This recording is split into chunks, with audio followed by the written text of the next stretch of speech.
then she said, "Just put it in already." Oh, we're live. Hello and welcome to the Put It In podcast, the Gooners Pod.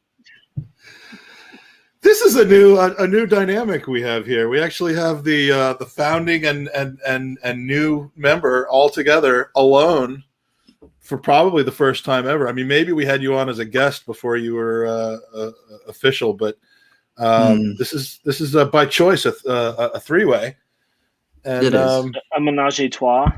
A menage a cunt, I think we could call it, but a Burnley preview. So if you've been watching lately, you've noticed a severe missingness of Andy. I've given a lot of reasons why, but do you want to explain where you've been the last couple of years?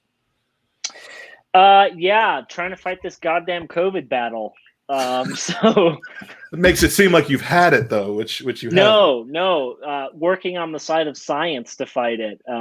So yeah, that's where I've been, and we're round 2 of these vaccines now with testing, so we're getting damn close, my friends. But just deploying microchips to everybody. Yeah, it's really important for us to be able to. It makes me laugh when people say that, because it's like, it's like. You do realize everyone's walking around with a microchip in their pockets every fucking day that's listening to everything we do. But it just, how do people believe that? I don't get it.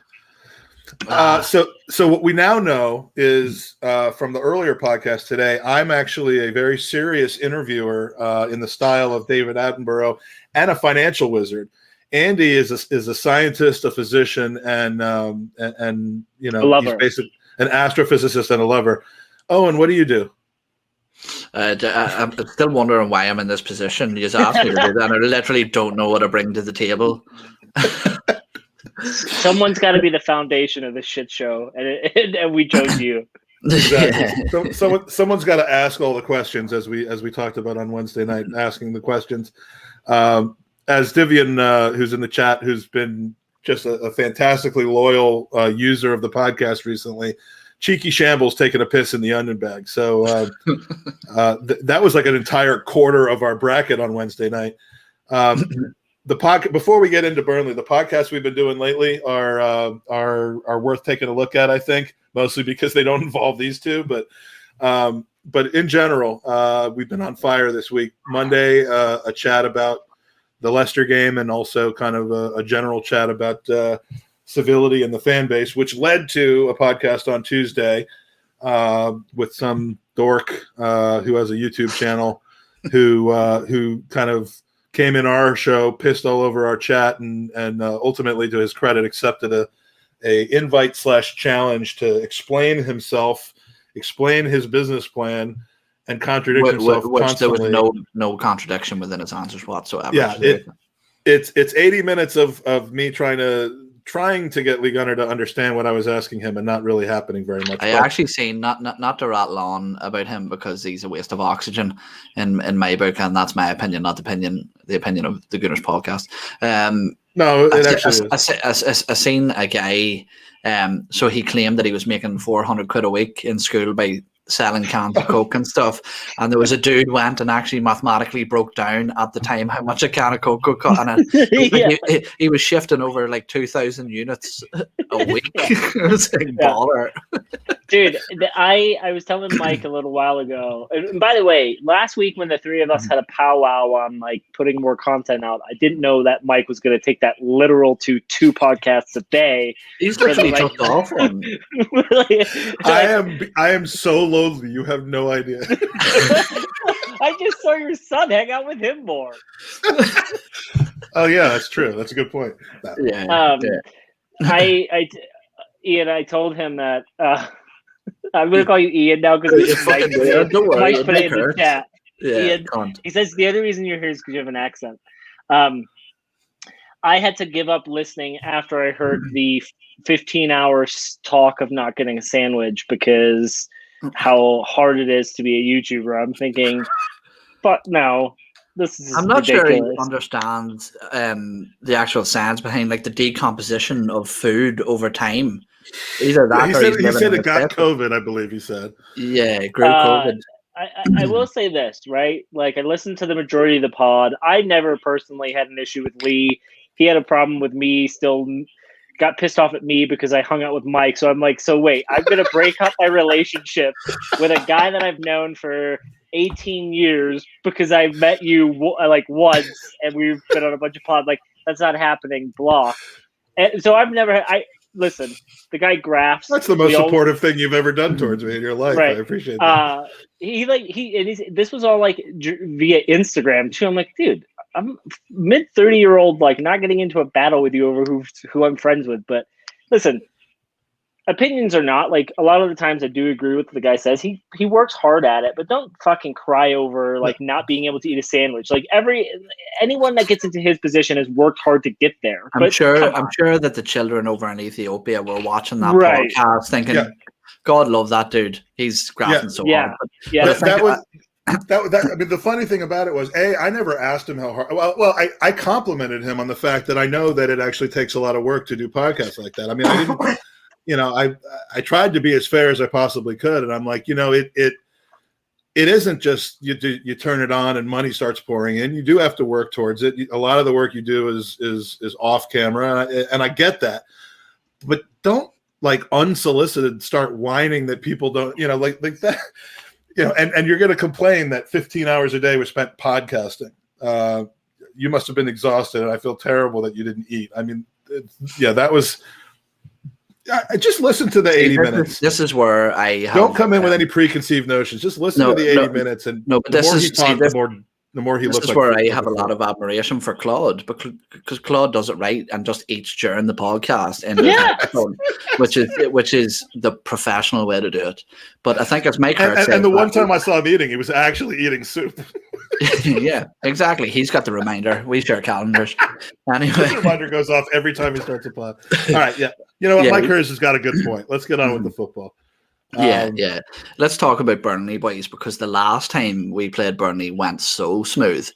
And I've got no PTSD from that whatsoever. Well, to be in fairness, it was bang in the middle of our sort of purple patch, if you'd call it that. It was a very long purple patch, but I think that was one of the games that emphasised just how low the club was at that time.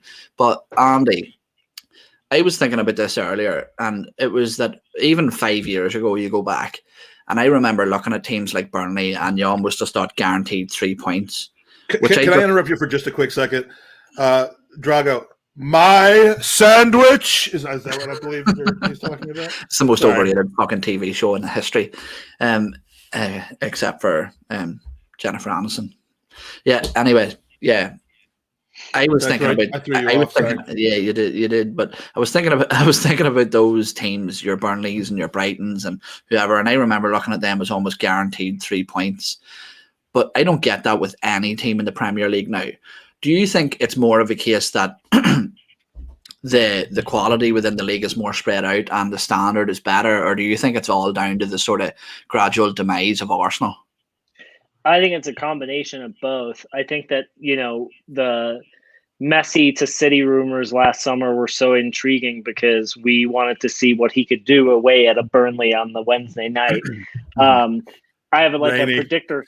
Yeah, I have this predictor show or pick 'em thing, where you pick a team each week, and if you win, you keep progressing. And this week I picked Arsenal to beat Burnley because I was thinking, well, really, all the other picks were that you can choose a team once. I was like, fuck, I don't really have anyone else. But I was confident based off of our form. But then I thought about it. I was like, well, shit, this is one of those matches where, they're not an easy team to beat, right? We've seen Sheffield United beat, Man United or Liverpool or both. It's a very, very bizarre season. So I think it's a combination of both. But I will say that even with all of the ups and downs with Arsenal, the one consistent thing for me is we haven't really seen Mikel Arteta shit the bed that hard, right? We've lost matches, but we haven't lost the matches where we just get absolutely annihilated. I think City was the one match I can think of where you're like, don't say it, Mike. Don't say it. I know what you're going to say. Don't. Well, yeah.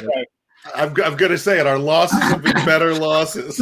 I got in a lot of trouble for saying that last night with the proper art Arsenal supporters. But genuinely, like if you lose, at least when you lose, you can walk away from it going, okay, like it wasn't awful, right?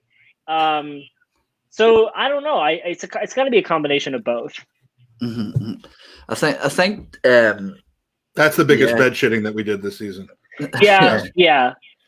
I think one of the things is actually, Mike, you covered the finances around the club and partially the league as well in general. And I think the difference is nowadays is that with TV and advertising rates and the revenue that generates, that the talent pool is much more evenly spread throughout the league. Whereas years ago, if one person had one decent season, they were instantly snapped up. But as we've seen from players maybe like Wilfred Zaha, Crystal Palace, even though he has aspirations of moving on, he has sort of been loyal and stayed around that club. And I think that we see that with a lot of clubs, even towards the bottom of the table now, that there tends to be one much more financial backing to keep those players in the clubs and a bit more loyalty from those types of players.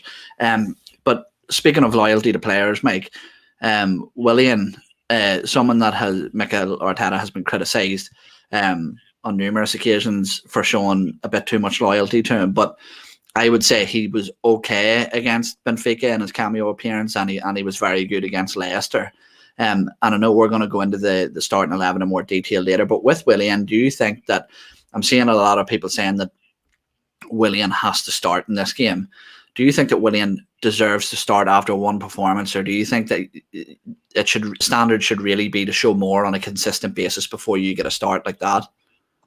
I mean, it depends on what the alternatives are, and should depend on, the defensive makeup of the team that we're playing against. But if he appears on the starting 11 on tomorrow morning when I wake up, will I have a shit fit and try to reverse jinx him with a jersey offer to somebody? No, I'll say, okay, well, let's see what he got in this game. I think he's at least earned that. But, would it be wrong for him to be back on the bench again if Saka's fit and ready to play? If he decides to put Aubameyang and Lacazette there together, or if depending on how the lineup's going to be set, I think he could go either way on this one. It'll be interesting to see. You almost get the sense with how much he was really shoehorned into the 11 earlier in the season that with him playing at average or better now, all of a sudden in a small sample size, that you should expect to see him on there. But that will ultimately lead to either Saka or Pepe or both missing from the lineup, and I just don't think that that's called for at this point. Yeah. See, I think that's it. I think that it's good that he's hitting. Well, I don't even know if you call it a patch of form. For me, one game is too small of a sample size to be looking at for a sort of a decision on him as a whole. But we need that investment to work out, because it's too big of an investment with too long of a contract for it not to work out. So I sort of understand the persistency with Mikel Arteta to select him to try to make that work. But if it's to the detriment of the team, and for me, even with that decent game the other day, I think there is probably more deserving alternatives in the wings to be picking up a start there. But Andy, after this question, we're gonna move into doing our joint lineup, which I encourage the boys in the chat to get involved with too. But when we go through that, we're going to discuss the individual players.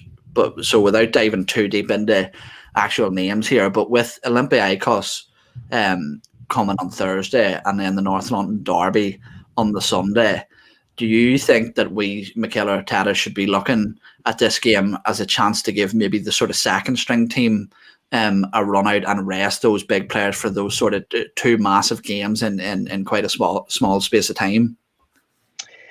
Yeah, I do. Because if we look at how those players performed against or performed at the weekend, I think that it's definitely worth giving them a run, right? Like Willian looked good, Lacazette looked decent, and that was against a good Leicester side too.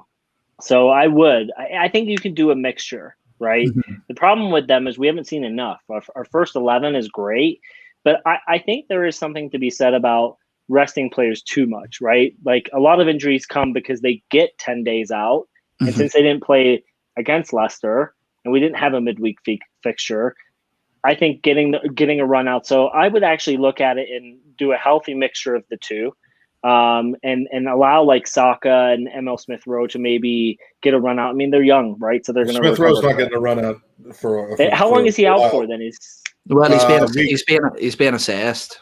Weeks. So maybe he won't be the player, but I would give some of these players a run out. But this is a prime match where Aubameyang could play for 60 minutes, nab a couple, and then we rest him, right? Mm-hmm, mm-hmm. So, yeah, it's funny. This is actually a good question for you, Andy, just to stick with you, because you never come on your own podcast, and we haven't got a chance to ask you this question. But the problem is he came on his own podcast once, and we had to suspend him for 2 months. That's why we almost lost our YouTube channel over it. That's a touchy subject on this podcast recently. We'll not get into that. that's anyway. what she said. Yeah, no, but with the Europa League and the Premier League, there is the sort of debate. There's some people that say we should be focusing on both, which I don't think is a completely realistic thing to say. I think that we're going to have to sort of put more eggs into one basket at some stage. Which one do you think is the more important competition for Arsenal at this stage of the season?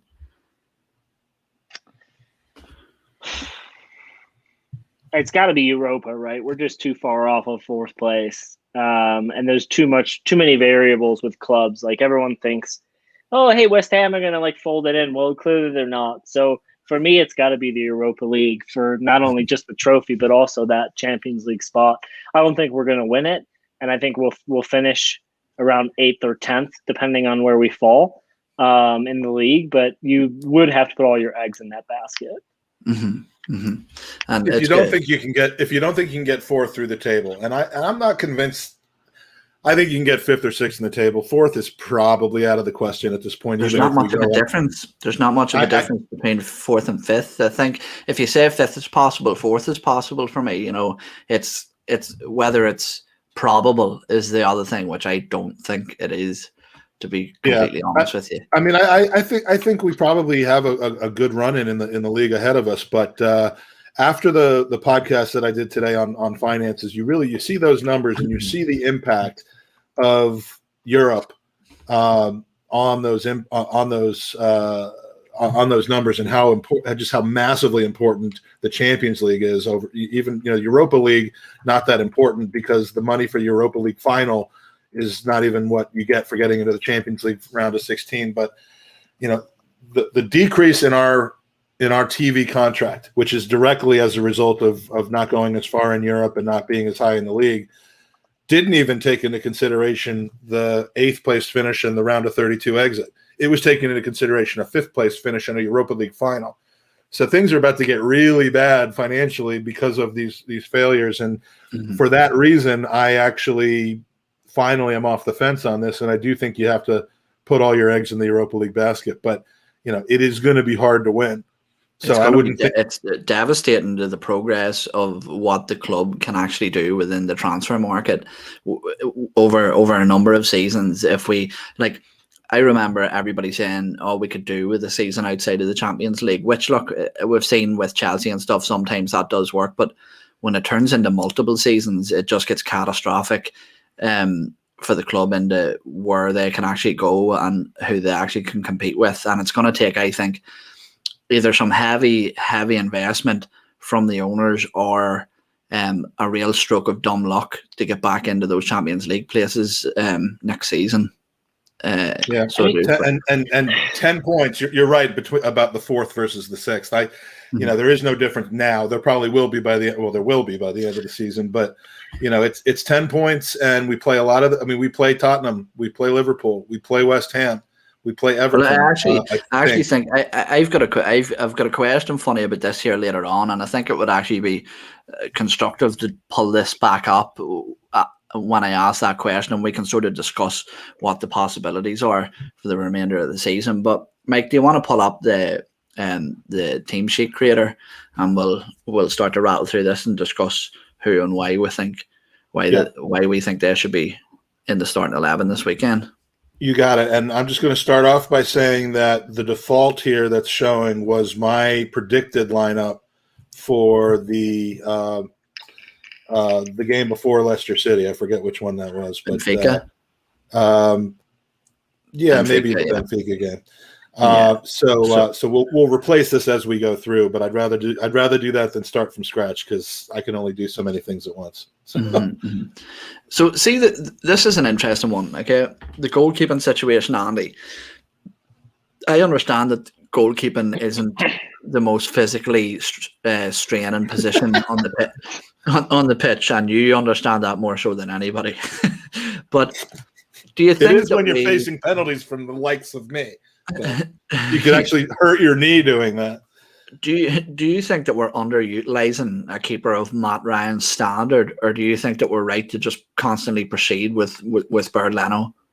You're right to proceed with Leno. I've said it for a long time. There's only two keepers in the league better than him, and that's Alisson and Ederson.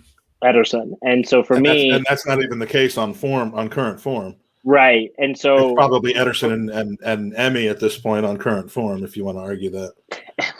So for me, yeah, you stick with Leno, and I think Matt Ryan is a great backup option, and that's exactly where it is. And I could see giving Leno a rest against a Europa League. If you come out of the first leg 5 or 6-0 up, and you're going into the second leg, right?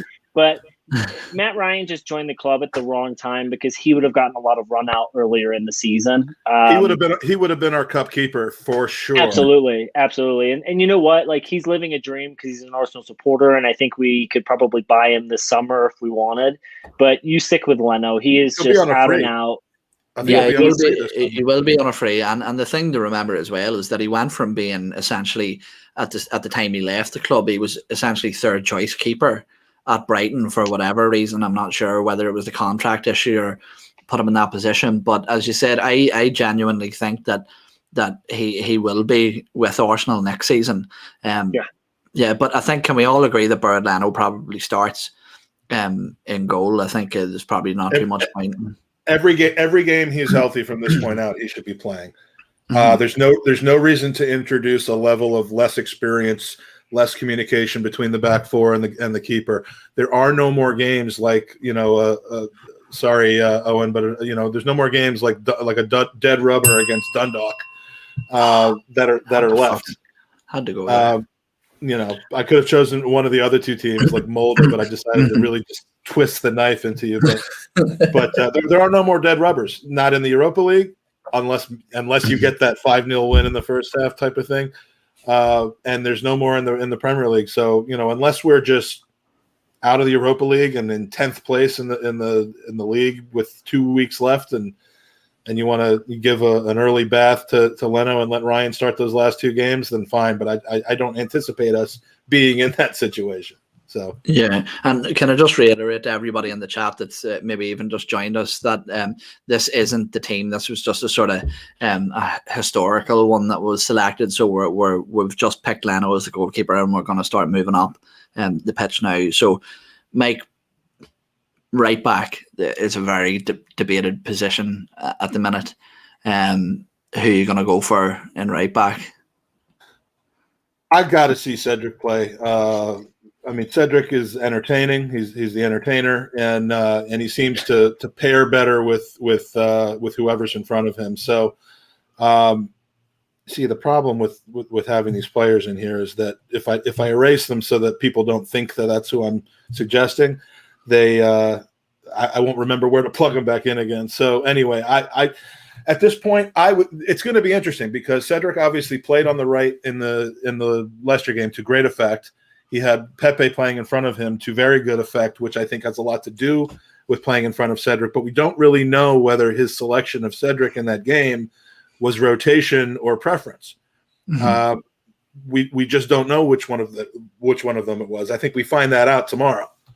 And it'll be very interesting because I know how much he loves Bellerin and how much faith he has in Bellerin. But if we see Cedric play tomorrow, then I think we know that that's kind of Arteta's choice rather than a one-game thing, because Tierney should be fit, so Cedric's not going to have to deputize on the left side, and this will tell everything.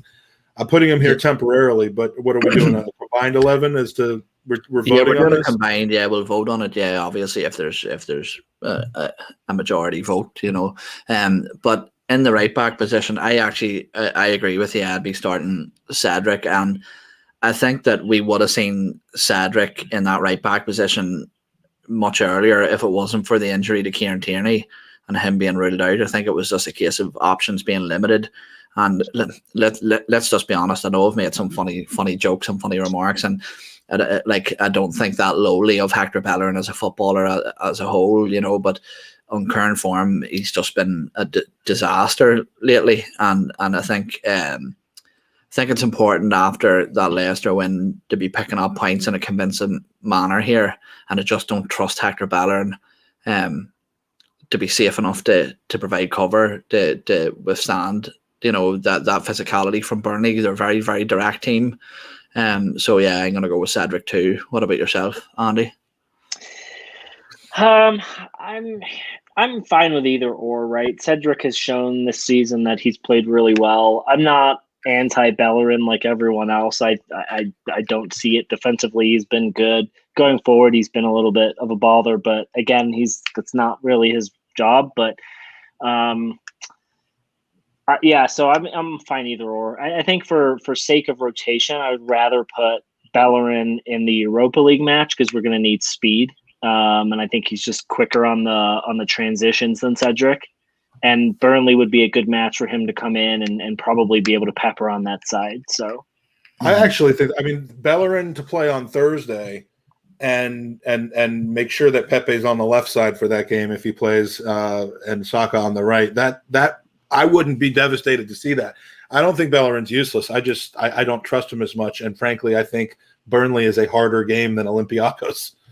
Not by much, but it's one where Burnley's going to know exactly how to game plan against us, and they'll take advantage of a weak link more than a team like Olympiacos, who's probably not got the same kind of scouting on us. So I think we're putting Cedric in right back then for this one.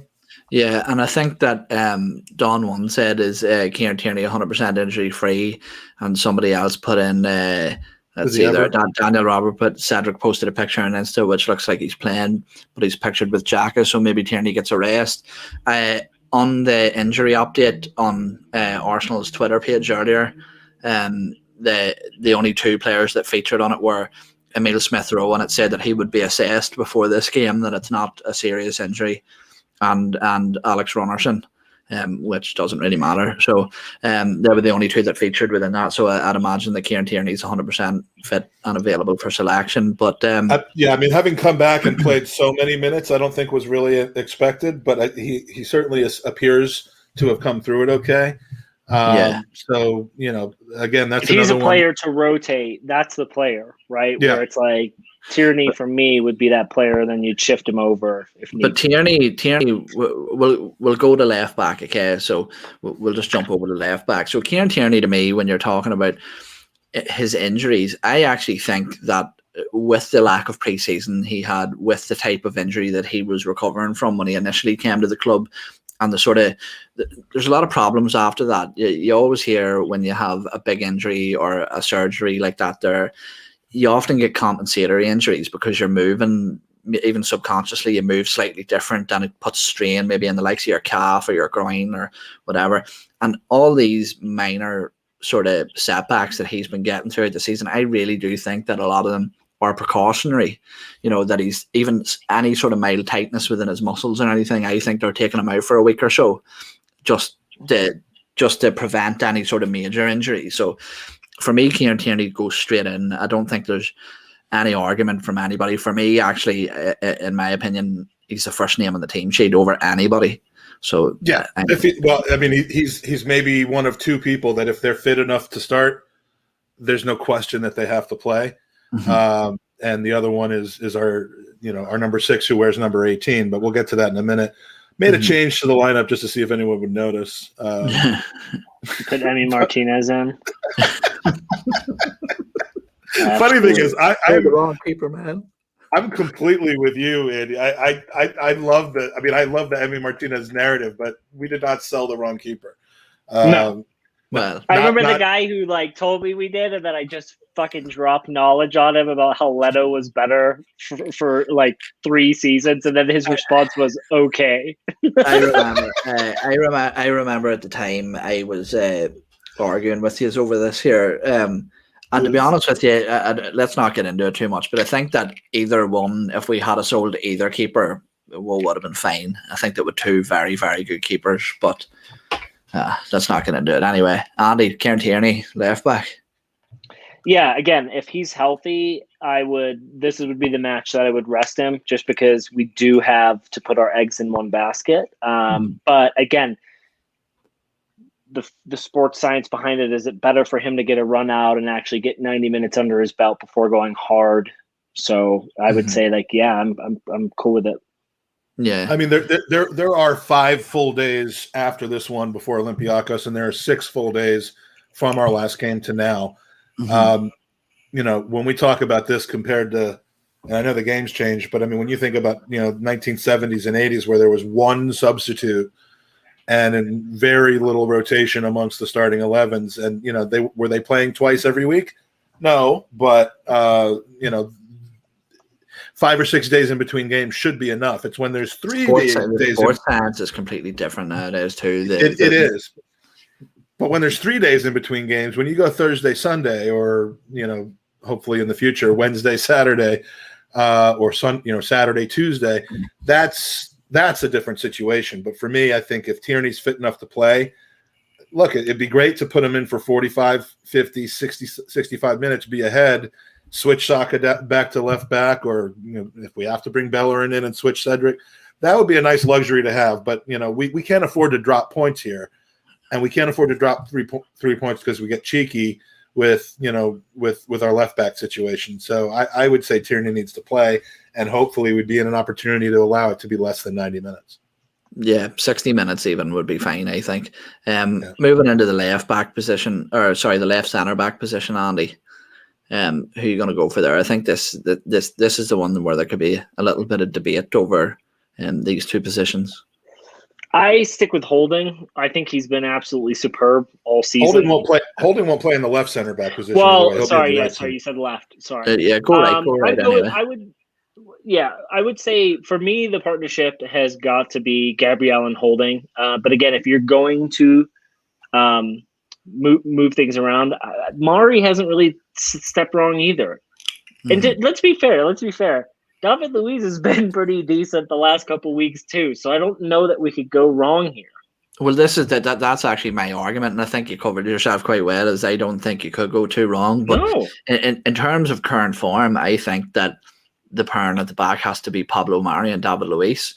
I think that in terms of, look, Burnley are a very physical side, a lot of aerial balls put in, and I think that having those two calm defenders that are very good aerially, I think having them there is very good. I also think having David Luiz there gives you just a different option in terms of an outlet from the back with the pacey wingers, and possibly even Aubameyang too. But I think in terms of solidity, they're our best partnership.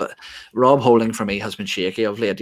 I think in his last 3 full 90 minutes, he's been responsible or partially responsible for 3 goals that cost us results. And then Gabriel, I absolutely love Gabriel, but since he's come back from COVID, it's just there's aggression and then there's over aggression. And for me, the perfect example of that was against Southampton when he got sent off, just over committing, and I think that's going to be extremely dangerous against this Burnley side. So for me, it's Pablo Mari and David Luiz. What about you, Mike? I think you've made a very good point in actually breaking down and looking at our opponent in this situation, because to me, David Luiz, where he gets into trouble is last ditch tackles against speedy opponents. Burnley may not, I don't even know if Ashley Barnes is healthy and playing, but Burnley's not known for being super speedy. They're more known for hard knock, kind of set piece and aerial play. And I would trust David Luiz in that situation probably more than I would Rob Holding, because Rob Holding, for all of his stability, he does lose players. He does, he does kind of forget to mark players occasionally and lose players. And so, I do think this would be a good game for Luiz, and probably, again, allow for another rotation.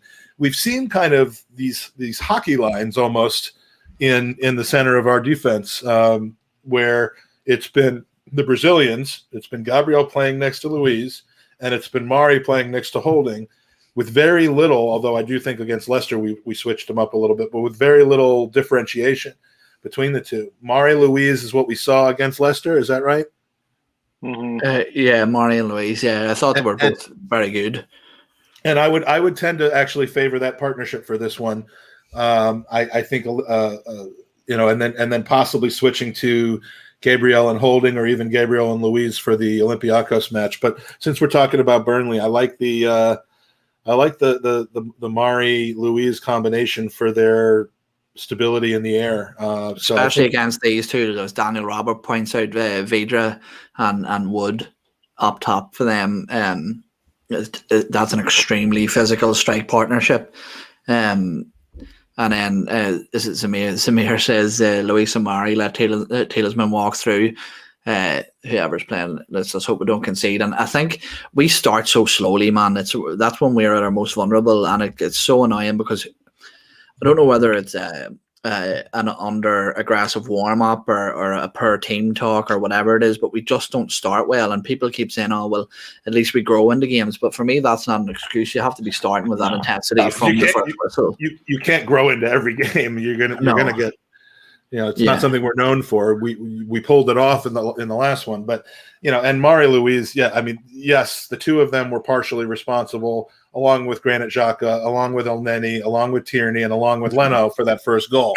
There was a calamity of errors there. It was. You know what though? For me, like that starts in midfield though, right? That's where El Neni stops that run from happening.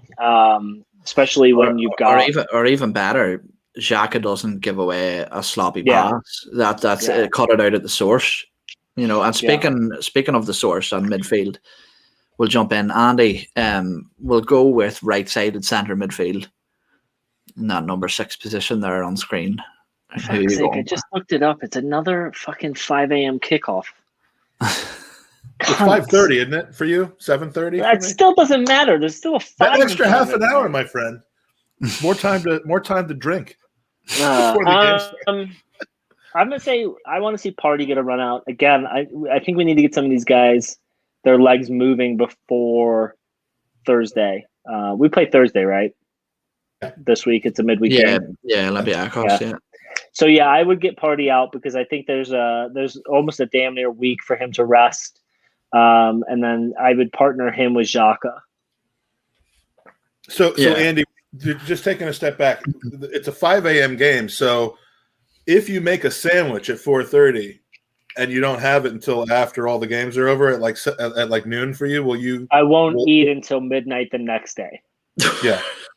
And then we'll do a podcast with you where you're in such a bad mood because you haven't had your sandwich. You haven't had your sandwich? It'll be like Christian Bale from the machine. Christian Bale from The Machinist. Yeah. I thought you were saying Christian Bielik, and I was like, he's in a movie? So Partey on the right side centre, and you went with Granit Xhaka in that left centre midfield. Mike, any objections to that? I mean, look. He's just going to do it. Just a contrarian. Don't you fucking do it. I would put Joe. I would recall Joe Willock from loan and put him there, and tell him that this is what he has to score. He doesn't make the team. By the way, I was right. He didn't make the team, Andy. As much as I'd like not to be putting this gentleman in the lineup, I kind of think you have to. And for all of his personal foibles and the things I don't care for about him, and the fact that he might still have market value and we should get rid. In this game tomorrow, where we don't have any of those decisions to make in advance, he plays well next to Thomas Partey. Yeah, and if and I agree on Partey. I don't want to keep him in cotton wool for the next 3 games, which are super important because he's got to get out there and play. Again, hopefully it's not for a full 90, and hopefully it's not a 90 because of injury, but rather just kind of tactical and pacing him out. But next to Xhaka right now, I mean, Ceballos is in the doghouse right now. I don't see how you could possibly put him in the lineup as a starter unless we really have no other options at this moment. So I wouldn't be surprised if he was sitting back in Madrid after that shite against Benfica.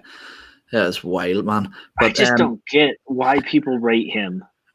I like him. He's got his moments, but he's a tweener for me. That's the problem. I'm going to say that. I mean that he's not solid enough defensively to be a number 6. I don't think he's fast enough or athletic enough to be a number 8.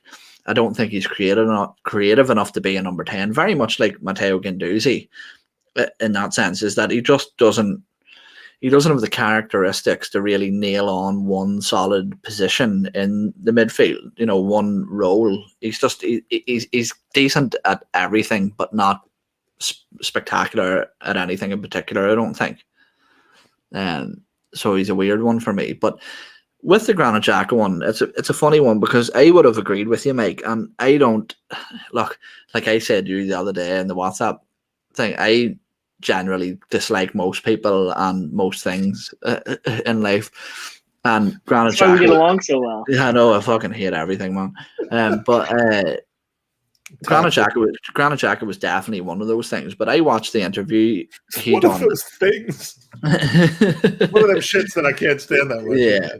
But I watched the interview with him where he talked about the abuse that he got from the fan base on social media and the types of messages he was receiving from fans about his children and his family. And he came across as very genuine and actually quite likable in terms of, you know, his morals and stuff. And to me, he's a victim of sort of misconception from the start.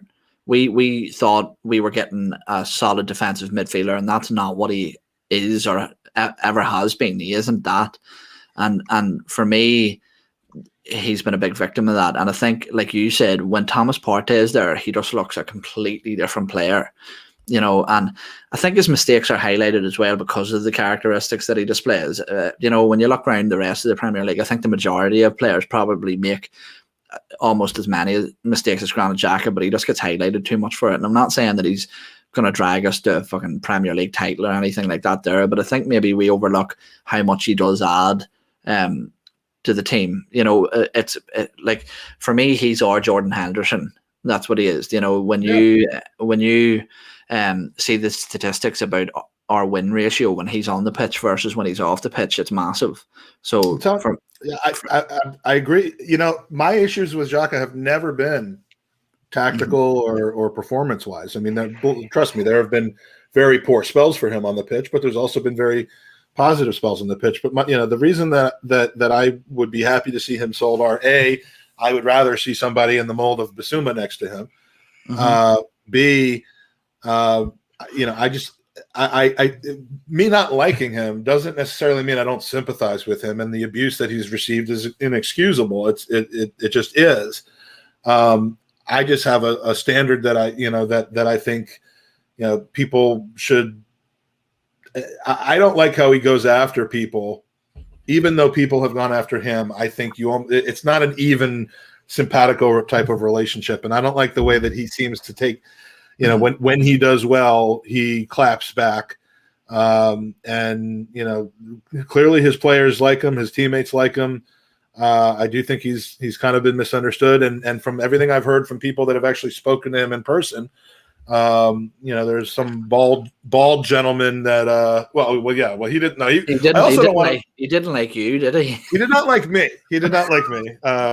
He almost killed me with his eyes. Like if Mike had died that day, I probably would have still given Xhaka a hug, because the look he gave Mike of like just complete disdain and like, I mean, he probably looked at Mike like he read his Instagram follows, like those comments. I mean, it was in that moment. I was Instagram to him. Like Mike's ball went up into his body when Xhaka looked at him the way he did.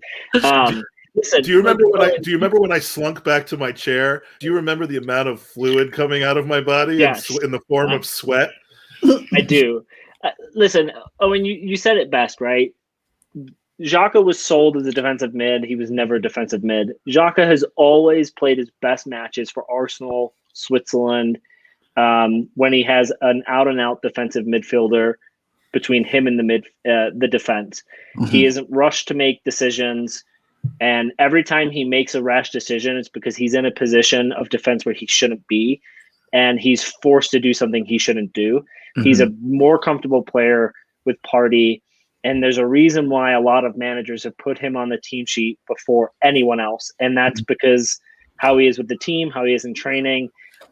So I put him in there, and listen, 4 managers have literally put him on the team sheet as the first name for his entire tenure with Arsenal. And I think the Crystal Palace situation, generally the skipper as well. Yeah. From And a club I think the standpoint, Palace situation is long gone. I think he's done enough for a lot of supporters to say, okay, that was a shitty situation.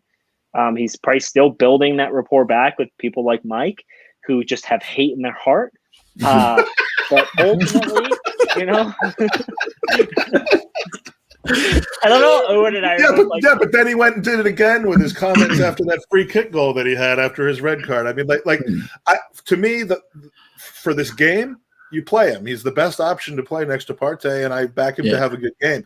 As far as his future, I think it's one of these situations where I'm like, you know what? For whatever reason, let's have a hold harmless clause. Let's call it irreconcilable differences. It's just not going to work.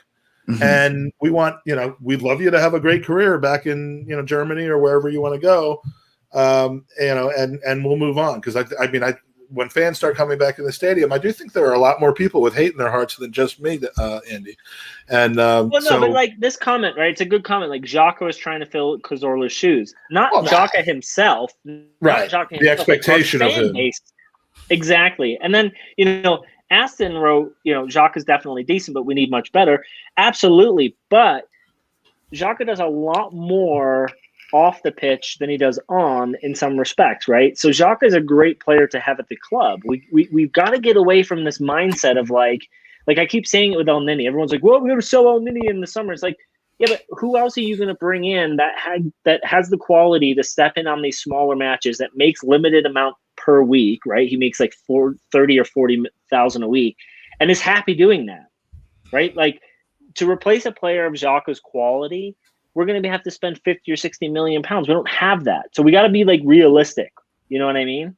I'll lend it. Yeah. Anyway, that's a long time on that position. So we'll move into the next position, which is the number 10 role. As I mentioned there, Emile Smith Rowe was being assessed before the game, and decision was made around availability. So I think this one will be relatively quick. So I'll kick it off with Martin Ødegaard. I think that he's been very, very good since he's come in. He's making a very good impression on the fan base and Mikel Arteta. I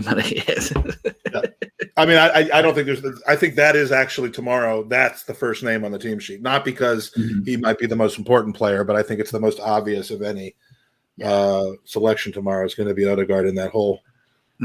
So that's a relatively easy decision to make. Now we're going to another one where I think it's a relatively easy decision to make, which is the right wing. Andy, right wing, who's going in for you? You know what? I would honestly put Pepe in for this match. I think that against the Burnley back four, he could tear some. He could make. They're going to be very strict. They're going to be very deep. Finish the sentence that had tear some. Tear some what? He's going to be able to rip them apart. I think he's going to make some good runs. So I would start Pepe in this one. See, I would start Pepe as well, but I'm going to say this: I would start him on the left, and I would be starting Bukayo Saka on the right wing. I think that Bukayo Saka has flourished in that right wing role. I think he's devastating in that role, and I think when he was moved back to the left, he looked a little just mundane for me. It didn't work as well. I don't think. I think he really, really thrives within that right hand role, being able to cut in on his left foot. He just looks. His instincts look more natural within that role, if you know what I mean. His movements. I think he's very good, and I think with the person that I'm going to select as striker, that Bukayo Saka will be massively influential within. Fuck off, no. So I'm gonna go for Saka on the right and Nicola Pepe on the left. Mike, what about yourself? Well, Andy, you said Pepe on the right. Are you? Does that? I assume then you're looking the opposite of having Saka on the left. No, either. Listen, I think either or. They can switch. They can morph it. I've definitely put Saka in the match, but either or on either side is fine. That's another very good point actually as well. Right. That I wouldn't want to break Pepe and Cedric partnership up as well. I think that's a big thing. But for me, Kieran Tierney's well sufficient to cover Pepe, I think. Yeah. I think you couldn't go wrong either way. I think you could go wrong if you don't start those two, but I think whether you start one on the left, one on the right, I think as long as our fullbacks are who they are, then it works. If Bellerin plays instead of Cedric, then you have to switch it where Pepe's on the left and Saka's on the right. But if they don't, then they can just interchange and for the sake of argument, the fact that I think we all think that they're interchangeable, but the fact that Cedric's in there, we're going to keep it looking like this. Yeah. And Aston brings up a good point. Play Martinelli. I think, and someone wrote in one of our chat groups from like a journalist perspective that they've heard that Martinelli is the injury he has is a lot more severe with his comeback. And so I think that the medical staff at Arsenal have said we've really got to transition him back into the build-up, and so maybe a match like Burnley's not where you throw him in, unless he is really ready to start. I believe that, but the counter argument to that, and if one has to have one, is then why is he not coming in for 9 minutes at the end of the Leicester game? Why is Aubameyang coming in that situation? 9 minutes. Because again, how Martinelli is, he's a fucking bull in a china shop, right? And when you're not chasing a game, when you're looking at, you got to look at all the variables, like how is that left or right back been playing? If they've been going into tackles, there's just, Right. I would actually disagree there. I really do think that it would benefit both players to be switched on Saka on the right and Nicola Pepe on the left. But obviously it's a democracy. I'll let you decide that. You're not. Mike has power right now, and he's not going to give it up. So that's why I tell you gotta get skilled enough to be able to do the talking and the running of the thing, and then you can decide who plays on the left and the right. Okay, tough guy. But as far as Martinelli's practicing this with Jake for hours. He's like, Jake, just tell me names. I'm going to enter him in while I talk to you. And then that was his prep to get to this point. Yeah, I was doing practicing. I haven't slept for 4 days. It's like that scene in The Karate Kid. I've just been practicing. The question though, Mike, is have you eaten in the last 11 hours? Sausage sandwich is sitting there, growing COVID, turning all pruny and shit. Well, clearly, if you look at me and the guy who didn't have an opportunity to have the sandwich, you will know that I ate the sandwich. I ate the sandwich, and then I made another sandwich, ordered some DoorDash and some Uber Eats, and then had another sandwich. Mm-hmm. But interestingly enough, if Saka, Saka's had a week's rest, but I could almost imagine him getting, maybe starting this one on the bench. If it's up to me, I don't do that, but I would love to see Saka play a half and Martinelli play a half, if that's possible in this game. Obviously, that's not going to work if we're level or a goal down. Look at this fucking guy with his unlimited substitutions on. Jesus. All right, I'm gonna wrap up. For each of these players to only have to play 45 minutes. It's like we're playing the West Sydney Wanderers again in July. Mike's preseason substitutions. I'm going to go Lacazette up front. Yeah, I agree. I think that especially this type of game, with the type of team you're playing against, hold-up play is going to be massively important. And with the pace of either of them wingers, I think that they'd benefit from him being there. And I think even though Aubameyang scored, he's been relatively off par the entire season. And I think Lacazette has been on par for a portion of it. So, yeah. I mean, the only I'll go with that. I think. I mean, you'd be fine with Aubameyang in there. I think you'd be fine with Lacazette in there. But, Lacazette's situation is complicated, I guess, by whether you believe that he's actually looking to leave this summer or not. But for this game, I would certainly play him, keep Aubameyang fresh and ready for Thursday and hungry. And if that happens, I've put the C on Tierney, but do you kind of get a sense it might go to Granite instead? Granite or Lacazette, but I do love this question. Oh yeah, Lacazette. Over under on conceding a goal inside the first 10 minutes. That's pretty much assured bet that we're going to concede early. Yeah. I mean, when we give our predictions, and let's just do that in the last 2 minutes that we have. We'll start with the one for Burnley. How many more goals do you think will happen after that? Yeah, I'm going to predict that we win 3-0. Look at Pierre making his way into Pierre, who I've run into in like 7 different cities and on trains on our way to Birmingham, at Crystal Palace, at the Emirates, in New York, in LA. I mean, I believe those are called stalkers, Mike. He is. He absolutely is. Oh, were you saying that I am? No, we know you are. Great to see Pierre in the pod. I don't think I've ever seen him in here. So, I'm sorry. What was the score you gave? I gave 3-0. 3-0. All right. Owen? I think we're going to concede. 3-1 for me. We actually had a number of clean sheets this year. I mean, more so than usual. I'm going to stick with 2-1. I usually do a Desmond. I usually do a draw, but in this case, I'm just going to go with my gut. I think we're going to win this game. I think we're a slightly different club now, a little bit more resistance until it's proven tomorrow that we're not, which is what always happens. So in any case, kind of feeling positive about things anymore. Does that mean we'll see you more for pods, Andy? Yes. Bernadette's saying we're going to win 2-0. Bulgarian Gooners going 1-1. Aston Mac is going 3-1 Arsenal. Zamir is going 1-1. All the equalizes after we conceded. What way did you say 1? Daniel Roberts going 5-0 Arsenal. Don Juan 3-0. Is it Divian 3-0. And then Mark Mertz in Wisconsin. Hello, he's going Arsenal 3-0. Mike Hernandez is going 2-0. I love that. You're not supposed to use his whole name. Oh, sorry, Mike Hers. His middle name is actually Hernandez. His last name is Hers. That's and then some guy wrote 3-0. All right, boys, I got to run. It was a pleasure with both of you.